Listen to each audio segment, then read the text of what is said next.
CTS 시청자 여러분 안녕하십니까? 우리 사회 이슈들을 기독교의 시선으로 들여다보는 CTS 뉴스 W 진행을 맡은 이혜훈입니다. 매년 이맘때가 되면 가장 많이 들리는 말 중에 하나는 트렌드입니다. 사회 변화를 분석하는 책, 강연이 쏟아지고 있는데요. 그만큼 다음 시대는 어떤 변화를 맞이할지 궁금해한 사람들이 많다는 뜻일 겁니다. 불확실한 미래를 그려보고 곧 맞이할 트렌드의 변화를 적극적으로 이해하고자 하는 그 흐름에 맞춰서 CTS 뉴스 W도 트렌드 코리아 2026을 중심으로 우리 사회 전반의 변화를 살펴보겠습니다. CTS 보도국의 이필립 기자 나와 계십니다. 어서 오세요. 네, 안녕하십니까. 네, 반갑습니다. 트렌드 코리아는 매년 10개의 키워드를 소개한다고 알고 있습니다. 2026년에는 이 10개의 키워드 어떤 것들을 선정을 했나요? 다양한 주제들을 다루고 있고 특히 인공지능이 트렌드 핵심을 관통을 하고 있는데요. 오늘 제가 소개해드릴 세 가지는 이게 스쳐 지나가는 한때 유행이라기보다 다음 세대, 청년 세대의 사고방식이나 감정 처리 방식이 근본적으로 변화했다는 걸 보여주는 세 가지를 제가 골라봤습니다. 바로 필코노미, 레디코어, 1.5 가구인데요. 다 무슨 말인지 모르겠네요. 그렇죠. 네. 이게 매년 이 사람들이 새로 만드는 말이라서 그래요. 트렌드 코리아 쪽에서. 간단하게 먼저 짚어보면은 필코노미는 feel, 감정의 economy, 경제를 합친 말. 그래서 기분 경제라고도 읽을 수 있는 표현이고요. 감정이 소비의 중심이 됐다, 중심에 섰다. 이런 의미입니다. 두 번째, 레디 코어는 ready, 그러니까 준비된 상태가 삶의 코어, 핵심이 됐다. 그래서 전에는 뭐 업무 영역이라든지 내가 전문적으로 해야 되는 영역에서만 계획을 했었는데 지금은 이 준비하는 성향이 일상 곳곳에 스며들었다 하는 거를 보여주는 트렌드고요. 마지막으로 1.5 가구는 1인 가구 트렌드와 관련이 있는데요. 혼자 살면은 외롭지 않습니까? 예, 배고프고요. 그래서 그런 경제적, 심리적 불안감을 해소하기 위해서 삶의 일부분만 타인과 교류하는 최소한의 연결만 가져가는 그런 흐름을 1.5 가구라고 할 수 있겠습니다. 절대 2인 가구는 되기 싫다. 절대 2인 가구는 되기 싫다. 네. 예. 낯설기도 하면서 흥미로운 그런 단어들이고 또 개념이기도 하네요. 그럼 필코노미부터 하나하나 짚어볼까요? 네네. 감정 상태가 소비의 기준이 된다. 많은 분들이 무슨 소리지 하실 것 같아요. 좀 설명해 주시죠. 예, 크게 3단계로 나눠서 이해를 하시면 편합니다. 네. 우선은 내 감정이 어떤지를 알아야겠죠. 그 감정 식별에 문제가 있고 어떤 감정인지를 알았다면은 그 감정을 해소하기 위해서, 즉시 해소하기 위해서 어떤 처방을 내리게 되겠고요. 그 처방이 대개 소비로 이어진다 하는 겁니다. 그러니까 기존에도 기분 전환하려고 좋은 곳에 가서 식사를 한다든지 뭐 이런 행위는 쇼핑한다든지. 있어 왔는데 지금은 이제 이 소비 전면에 감정이 나선다는 거예요. 실제로 서울 영등포에 메뉴에다가 기분을 적어 놓은 찻집이 등장을 했어요. 그 감정을 해소할 수 있는 차를 갖다가 내주는 이런 방식으로 운영이 되고요. 또한 음악 같은 경우도 플레이리스트를 사람들이 많이 공유를 하고 플레이리스트에 조회수가 붙는데 이것도 다 기분 중심으로 들어가죠. 상사한테 혼났을 때 듣는 음악, 여자친구와 헤어졌을 때 듣는 음악 이런 식으로요. 끝으로 가장 중요하게는 기분템이라고 불리는 소소한 소품들 있지 않습니까? 네. 삶이 너무 안 풀리니까 네잎클로버, 행운을 상징하는 네잎클로버 배지를 산다든지 인형 뽑기 이런 게 우후죽순 생긴다든지 이런 식으로 감정이 소비 전반에 나서고 있다 이렇게 이해하시면 되겠습니다. 정말 놀랍기도 하네요. 근데 이렇게 이제 감정이 중요해졌다. 그럼 감정을 다루는 능력도 같이 좋아져야 할 것 같은데 과연 그런가요? 이 부분이 좀 역설적인데요. 나의 감정을 알고 또 타인의 감정을 읽어내는 능력은 오히려 떨어지지 않았나 그렇게 다들 보입니다. 그렇게 느끼죠? 예, 그렇습니다. 먼저 나의 감정 측면을 찾아보면은 내 기분을 내가 식별하는 게 아니고 기기가 대신 알려주는 그런 흐름이 강해지고 있습니다. 그러니까 일명 바이오 센서. 우리 워치도 많이 차고 밴드도 하고 하시잖아요. 뭐 맥박이 얼마니까? 예, 흥분했다? 그렇죠. 스트레스를 어느 정도 받았다. 이런 식으로 기기가 발달하다 보니까 내 감정이라는 게 내가 발산하는 생체 신호로 곧바로 환원되는 흐름이 점점 강화되고 있는 겁니다. 타인의 기분 측면에서는 뭐 잘 아시겠지만은 우리가 SNS로 소통을 많이 하다 보니까 실제로 그 스탠포드대 연구 결과에 따르면은 SNS로 소통하는 세대가 타인의 감정을 읽어내는 표정을 읽고 말투, 악센트를 분석하는 능력이 현저히 떨어진다. 이런 얘기가 나오거든요. 일단 뭐 감정 필코노미에 대해서는 그래도 많은 분들이 어느 정도 이해하셨을 것 같은데 이제 다음으로 레디코어 정말 새로운 단어인데 그렇죠. 어떤 개념인가요? 네네. 레디코어는 뭐든 준비하는 세대예요. 그러니까 팬데믹 때 이렇게 연장선상에서 이해하시면 좋은 게 팬데믹 때 갓생 산다, 갓생을 산다. 그다음에 루틴 이런 단어들이 굉장히 강조가 됐습니다. 그러니까 앞길이 안 보이고 미래가 불안하니까 당장 내가 살아가는 오늘을 통제하자, 오늘을 충실하게 살아내자 하는 거였어요. 아침에 새벽에 일찍 일어나서 인증샷 찍습니다. 미라클 모닝 트렌드가 되는 거고요. 예. 저녁에 헬스장 가서 운동을 했어요. 인증샷 찍어서 올립니다. 오운완, 오늘 운동 완료. 예, 이게 오늘을 통제하는 흐름이었다면 레디코어는 해봤는데 이것도 안 돼. 이제 내일도, 다음 주도, 내년, 10년, 50년을 설계해야겠어. 나아가는 겁니다. 이 레디코어는 그래서 구체적으로 세 가지 양상으로 드러납니다. 먼저 사전 계획.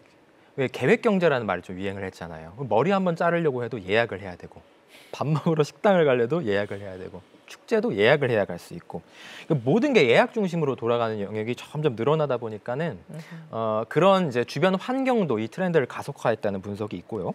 또 하나는 이제 예행 연습입니다. 미리 다 겪어봐야 된다는 거예요. 실제 하기 전에. 취업 시장에서 이런 트렌드가 공고해진 건 꽤 오래됐죠. 저 같은 경우도 기자 되기 전에 저널리즘 스쿨에서 취재 다 해보고 기사 다 써보고 인터뷰 다 해보고 준비된 상태로 기자가 됐고요. 그래서 요즘 다른 직종에서도 부트캠프, 인턴십 기본으로 깔고 가고 있지 않습니까? 예, 이런 흐름을 말하는 거고, 닥쳐봐야 안다, 일단 하면서 배운다 이 말이 전혀 이 세대에게는 통하지 않는다는 겁니다. 트렌드 코리아 같은 경우는 이들이 갖고 있는 코호트적 특성, 그러니까 이 집단의 공통 경험에 주목을 해요. 이 사람들이 선행학습 세대라는 거예요.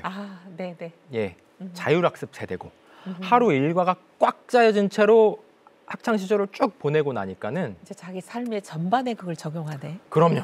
네. 그러니까 내가 지금 예를 들어 25살이에요. 지금 내가 생애 주기에서 지금 내가 해야 할 일로 충분치 않다고 생각하는 거예요. 내가 30살이 할 일로 지금 내가 미리 해놔야 된다고 생각하는 겁니다. 이런 불확실한 시대를 겨냥한 새로운 트렌드 확실히 맞는 것 같습니다. 다음으로 1.5가구. 많은 분들도 또 생소해 하실 것 같아요. 1인 가구, 2인 가구 많이 들어봤는데 이건 또 뭐지? 하실 텐데 어떤 개념일까요? 예, 독립성, 개인으로서의 독립성을 유지하되 내가 필요한 때, 아까 말씀드린 경제적인 불안이나 심리적 불안을 해결하고 싶을 때만 타인과 관계를 맺겠다 하는 행동 양식이라고 봐주시면 돼요. 혼자와 함께 사이, 그 사이에 있는 거라고 보시면 됩니다. 1인 가구 증가 트렌드랑 이게 맞물려 있는 건데요. 지난해 통계에 따르면은 1인 가구가 한 41.8%, 전체 가구의 42% 수준까지 올라갔어요. 앞으로도 계속 늘어날 전망이고요. 근데 아시겠지만은 주거비 계속 올라가고요. 물가 올라가고요. 그리고 이 감정적인 고립 문제 굉장히 심각해지고 있지 않습니까? 그렇기 때문에 부분적으로 타인과 연결을 하는데 대표적인 게 이제 룸메이트 같은 거죠.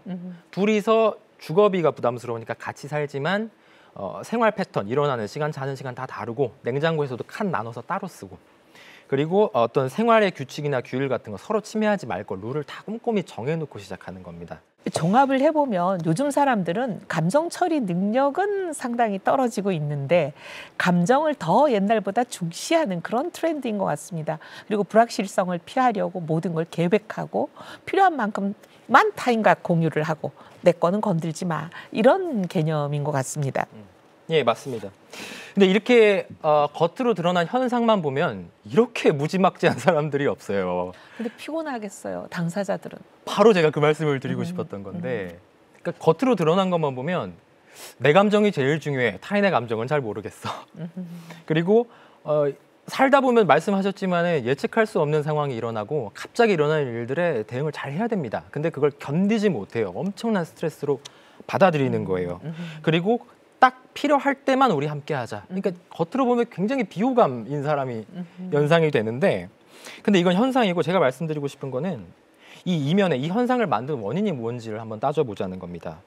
내 감정이 왜 중요했을까? 왜 부모님, 의원님 세대 같은 경우는 그래도 세대 전체가 이야기하는 공통적인 경험이 있고 담론이 소위 시대 있고. 정신이 제일 중요했죠. 그럼요. 네. 같이 역사를 만들어낸 경험이 있지 않습니까? 저희 세대도 그런 일이 없다고 할 수는 없지만 그건 어떤 시스템의 변화라기보다는 시스템을 지키는 방향으로 연대했던 기억만 있는 것이고요. 거기에 더해서 각자 삶의 여유가 너무 없어요. 타인의 감정까지 생각하거나 내 감정을 곱씹을 여유가 없습니다. 즉시 내 감정을 파악하고 즉시 소비로 그걸 해소하겠다는 거는 즉시 해소하고 뭔가 해야 될 게 있기 때문이에요. 일을 해야 된다든지 너무나 안타깝네요. 예, 미래를 위해 공부를 해야 된다든지 끝까지 몰렸기 때문에 내 감정으로 후퇴한 게 아닌가 이런 생각이 들고요. 또 하나는 얼마나 불확실성이 커졌으면 끝까지 계획을 세우고도 그것도 부족하다고 생각하는가. 또 선행까지 하고. 예, 선행학습을 고3 때까지 한 걸로도 모자라서 20살, 30살 돼서도 계속 야간 자율학습을 하고 있겠는가. 그런 안타까운 배경이 또 있겠고요. 그래서 종합해 보면은 사회적인 압력, 경제적 압력, 심리적 압력을 극단적으로 크게 받고 있는 세대라고 할 수 있습니다. 모두가 가슴속에 압력밥솥 하나씩 차고 있는 거예요. 언제 터질지 모르는. 네, 정말 들으면 들을수록 너무 안타깝고 이렇게 이제 빡빡하고 불확실성에 내몰려서 힘든 이 세대에게 진정으로 필요한 건 하나님인데, 그죠? 네. 교회도 목회자들도 그리고 우리 성도들도 이런 흐름을 잘 알고 대응하는 게 필요해 보입니다. 빠르게 변화하는 세상 속에서 교회와 크리스찬들이 어떻게 사명을 감당해야 될지 깊은 고민이 필요할 것 같습니다. 이필립 기자, 오늘 브리핑 감사합니다. 고맙습니다. 네.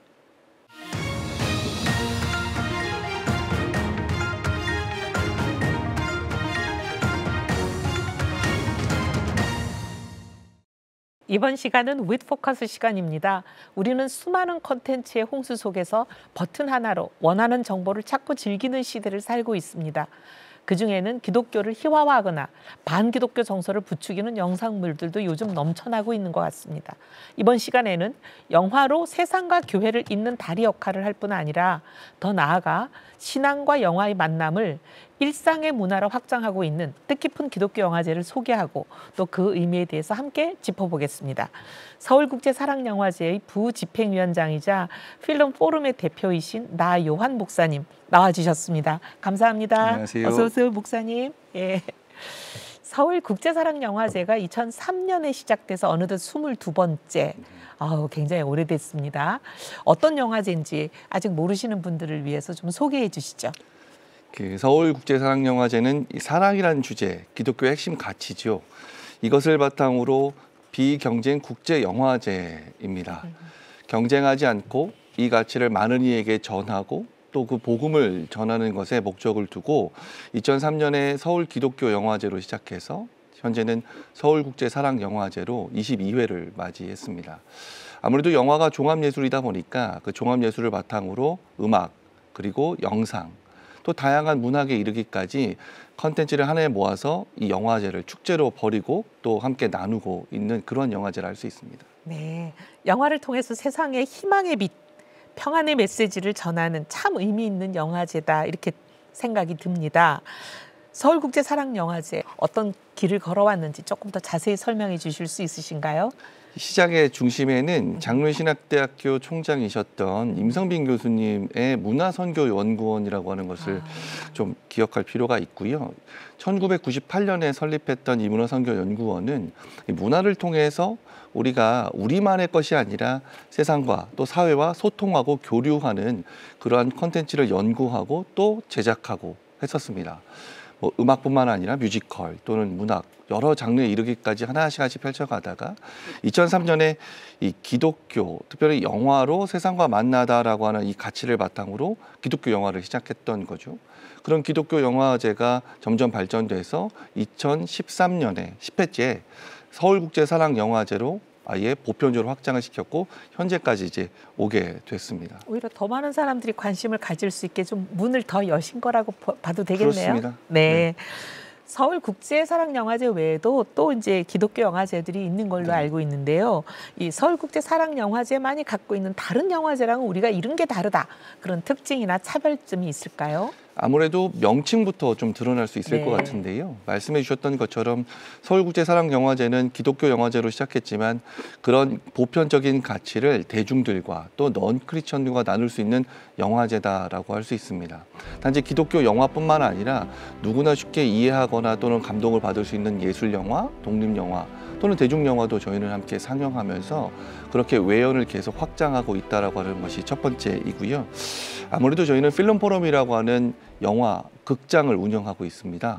때문에 이 안에서 영화 상영 외에도 다양한 활동들을 계속 할 수 있다라고 하는 것도 하나의 큰 장점이라 할 수 있겠죠. 의미 있는 그런 영화제를 하고 계시네요. 요새 콘텐츠 홍수 시대다 이렇게들 얘기를 많이 하는데 그 가운데 특히 기독교에 대한 그 소위 말하는 왜곡된 시각 이런 것들이 곳곳에 녹아 있는 영화들이 꽤 많고 문화 콘텐츠가 많잖아요. 그런 가운데서 이 서울국제사랑영화제가 갖는 의미가 그 어느 때보다 더 클 것 같습니다. 혹시 또 직접 우리는 이런 게 의미가 있어라고 말씀해 주실 게 어떤 게 더 있을까요? 실제로 말씀하셨던 것처럼 영화나 드라마를 보면 위선 또는 타락, 권력으로 상징되는 사기꾼, 사이비로 이 기독교를 비추는 경우가 많이 있었죠. 그리고 사이비하고 기독교하고 구분도 안 하고 막 그냥 교회라는 이름으로 가기도 하고요. 그러니까요. 네. 억울하기도 하고 또 이렇게 아닙니다라고 이야기하고 싶지만 가만히 돌아보면 그 교회가 세상에 소통하기보다는 교회 중심 또 우리 중심이었던 것이 그렇게 비춰진 것도 분명히 있었을 것이고 또 사회 여러 문제에 우리가 더 적극적으로 공감하지 못한 것도 분명히 있었을 겁니다. 영화라는 매체가 다양한 생각들을 할 수 있는 그러한 매개체가 될 수 있을 거고 그러한 것들을 여러 사람들과 함께 교류하면서 이런 방식 또 복음이라고 하는 큰 울타리 안에서 서로를 사랑하고 이해할 수 있는 그런 나름대로의 플랫폼의 역할을 하는 것이 저의 가장 큰 핵심이자 또는 지향점이다라고 할 수 있을 것 같습니다. 복음의 확장력이 상당히 강점이 될 것 같습니다. 네. 영화제에서는 보통 이제 개막작을 굉장히 중요하게 비중 있게 다루잖아요. 그래서 이번 서울국제사랑영화제 개막작이 기대가 되고 또 궁금하기도 합니다. 어떤 영화고 왜 또 선정하셨는지 좀 설명해 주시겠어요? 22회 서울국제사랑영화제 개막작은 더 초슨 시리즈의 시즌5 그리고 거기서 영화판이라고 하는 그 나름의 상영물을 저희는 개막작으로 상영했는데요. 선정한 이유는 다음과 같습니다. 저희가 매번 영화제를 진행하면서 영화제를 넘어서 현장에서 또는 교회에서 이런 영상 콘텐츠를 활용할 수 있으면 좋겠다는 생각이 있었는데 아무래도 저작권 문제라든가 또 그것에 관련한 여러 전문가적 시선에 대한 오해 또는 각자의 소견이 있다 보니까 그게 굉장히 좀 어려웠거든요. 근데 저 초슨 시리즈는 넷플릭스에 또 개봉이 되기도 하고 또 거기에 맞는 시리즈에 맞는 에피소드 한 편 한 편을 나름의 각색해서 서로 이야기 나눌 수 있는 성경 공부의 교재라든가 또는 예배의 어떤 활용이라든가 이런 것도 가능하다 싶었습니다. 때마침 더 초슨 한국 지부를 저희가 만나게 됐고 이런 취지에 서로 공감하면서 그러면 이번에 개막작을 지금 넷플릭스 시리즈에 있는 시즌5의 영화판을 우리가 개막작으로 선보이고 이 안에서 문화예배 또는 더 나아가 우리를 통해서 한번 보여드렸던 것을 또 교회 현장에서 상영할 수 있게끔 지원하는 역할을 우리가 하겠습니다라고 그런 이야기를 했었고요. 그런 의미에서 이번 작품을 저희가 선정하게 되었습니다. 네, 아유 저도 꼭 보고 싶네요. 네. 그 외에도 정말 좋은 영화들이 상영되는 걸로 알고 있습니다. 이 영화는 꼭 봤으면 좋겠다 하고 강력 추천하시는 그런 영화가 혹시 목사님 있으실까요? 저희가 서울국제사랑영화제 안에서 여러 초이스 섹션이 있습니다. 미션 초이스라고 하는 섹션이 있는데 여기는 올해 개봉한 기독교 영화를 보면 호조, 무명, 그리고 본래퍼, 킹 오브 킹스 딱 4편이거든요. 아, 다행히 제가 본 것들이네요. 네. 예전만 하더라도 더 많은 작품들이 있었는데 코로나 이후에 그 작품 수가 굉장히 현격하게 그런가요? 줄어들었어요. 네. 그러다 보니까 이것을 더 많이 상영하고 또 많은 교인들이 봤으면 좋겠다는 생각이 좀 들었고 이것을 저희 안에서는 당연히 또 함께 상영하면서 각각의 편수에 맞는 감독들이 함께 오셔서 여기 있는 이야기들 또 영화로 표현되지 못했던 다양한 복음의 이야기, 감동적인 이야기를 전하는 것도 있고요. 저희 홍보대사가 예전에는 배우분들이 많이 하셨는데 이번에는 저희가 이 주제가 라이트업이라는 주제입니다. 라이트업에서 다양한 곳을 비추고자라고 했던 의미가 있었고요. 유튜버 중에 욘니와 치에라고 하는 유튜버가 있습니다. 이 욘니는 소아 조루증 환자이죠. 공교롭게도 제 친구 아들이기도 했거든요. 네. 그래서 이 친구가 저희의 홍보대사. 굉장히 희귀병인데. 그렇습니다. 네. 근데 삶에 대한 의지, 희망, 또 많은 이들에게 감동을 전하는 그런 콘텐츠를 계속 생산하고 또 만나고 있죠. 그래서 저희가 이번에 홍보대사로 모시게 됐고, 이 욘니와 함께 영화를 함께 보고 또 연주도 함께 듣고 함께 다과도 욘니가 나누는. 연주도 하고. 그렇습니다. 네. 욘니가 선정한 그 영화를 함께 보면서 팬미팅도 하고 또 저희가 갖고 있는 가치를 대중, 세상에게 전하는 그러한 자리가 있다. 또 여러 가지의 포럼과 세미나도 이 기독교 영화제, 특별히 서울국제사랑영화제 안에 담겨져 있다라고 할 수 있을 것 같습니다. 네. 너무너무 참여하고 싶은 생각이 막 강력하게 드는데 지금 영화제가 한참 진행 중이시잖아요. 네. 많은 분들이 관심 갖고 참여하면 좋을 것 같은데 어떻게 참여할 수 있는지 안내 좀 부탁드립니다. 저희 영화제는 공간은 신촌에 있는 필름포럼이라고 하는 영화관에서 모든 영화들을 다 상영하고 또 감독과 만나는 GV 그리고 포럼, 세미나, 이벤트들을 계속 진행합니다. 네이버에 또는 여러 검색창에 서울국제사랑영화제를 검색하시면 저희 포털 사이트가 나오고요. 저희 사이트가 나오고 거기서 이제 다양한 작품들의 소개도 만나보실 수 있고 실제로 현장에 오신다면 저희가 1+1이라 해서 한 편을 보시면 다른 편을 또 보실 수 있게끔 해주는 그런 이벤트도 있고 특별히 다음 세대 청소년들은 200명 정도는 저희가 선착순으로 무료로 기독교 영화를 또 상영하고 또 일반 영화를 볼 수 있게끔 그런 다양한 경험과 또는 체험 한 번 오면 또 그다음 올 수 있게 되는 것이다 보니까 그런 기회를 계속 만드는 것을 집중하고 있습니다. 그리고 이제 마지막으로 서울국제사랑영화제가 한국교회에서 앞으로 이런 역할을 했으면 좋겠다. 그런 간절한 바람이 있으실 텐데요. 말씀 좀 해주시죠. 아까도 나눴던 것처럼 이 기독교라고 하는 나름대로의 종교라고 할 수 있을까? 이것을 바라보는 시선이 굉장히 왜곡된 시선이 있는데 더욱더 본질에 집중하고 사랑에 집중하고 그것을 전할 수 있는 그런 영화제로 계속 발전해 나갈 생각이고요. 비기독교인도 그런 가치를 공감할 수 있는 작품들도 저희가 선정해서 얼마든지 그렇게 상영을 계속 지속해 나갈 예정입니다. 또 한 가지는 영화가 종합예술이다 보니까 여기에 기인한 여러 가지의 장르의 문화적 예술 가치가 있지요. 그런 이들과 계속 협력하고 교류해서 영화 그 이상의 문화 축제로 거듭나는 것이 저희가 좀 바라는 바입니다. 네. 아무래도 크리스찬 청년들이 어디 함께 모여서 각자 갖고 있는 것을 서로 이야기하기 어려운 환경이기도 한데 그것이 취미 모임이든 아니면 영화를 봤다고 함께 보고 나누는 어떤 나름대로의 생각을 나누는 모임이든 이 영화제가 그것의 시작점 또는 기폭제가 되기를 바라는 마음으로 그 다음을 계속 계획하고 있다라고 말씀드릴 수 있을 것 같습니다. 네, 정말 저희도 함께 기도하고 그리고 또 참여를 많이 하고 응원하겠습니다. 네, CTS 뉴스 W 오늘은 여기까지입니다. 저출생과 동성애, 이단, 이주민, 글로벌 이슈 등등 한국 교회가 주목해야 될 진짜 뉴스로 다시 찾아뵙겠습니다. 시청해 주신 여러분 감사합니다.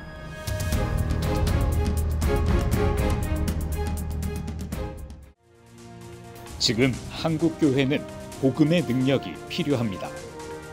하나님 앞에서 자신을 돌아보는 회개 용서 운동, 성령의 임재를 간절히 구하는 기도 성령 운동, 오직 말씀과 기도로 다시 일어서야 합니다.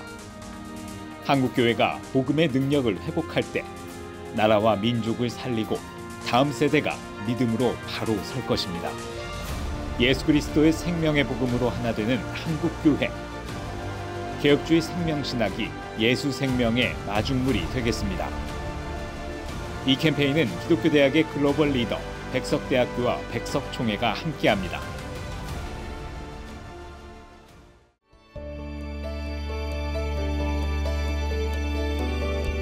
백만인 기도운동에 새롭게 참여하신 분들입니다.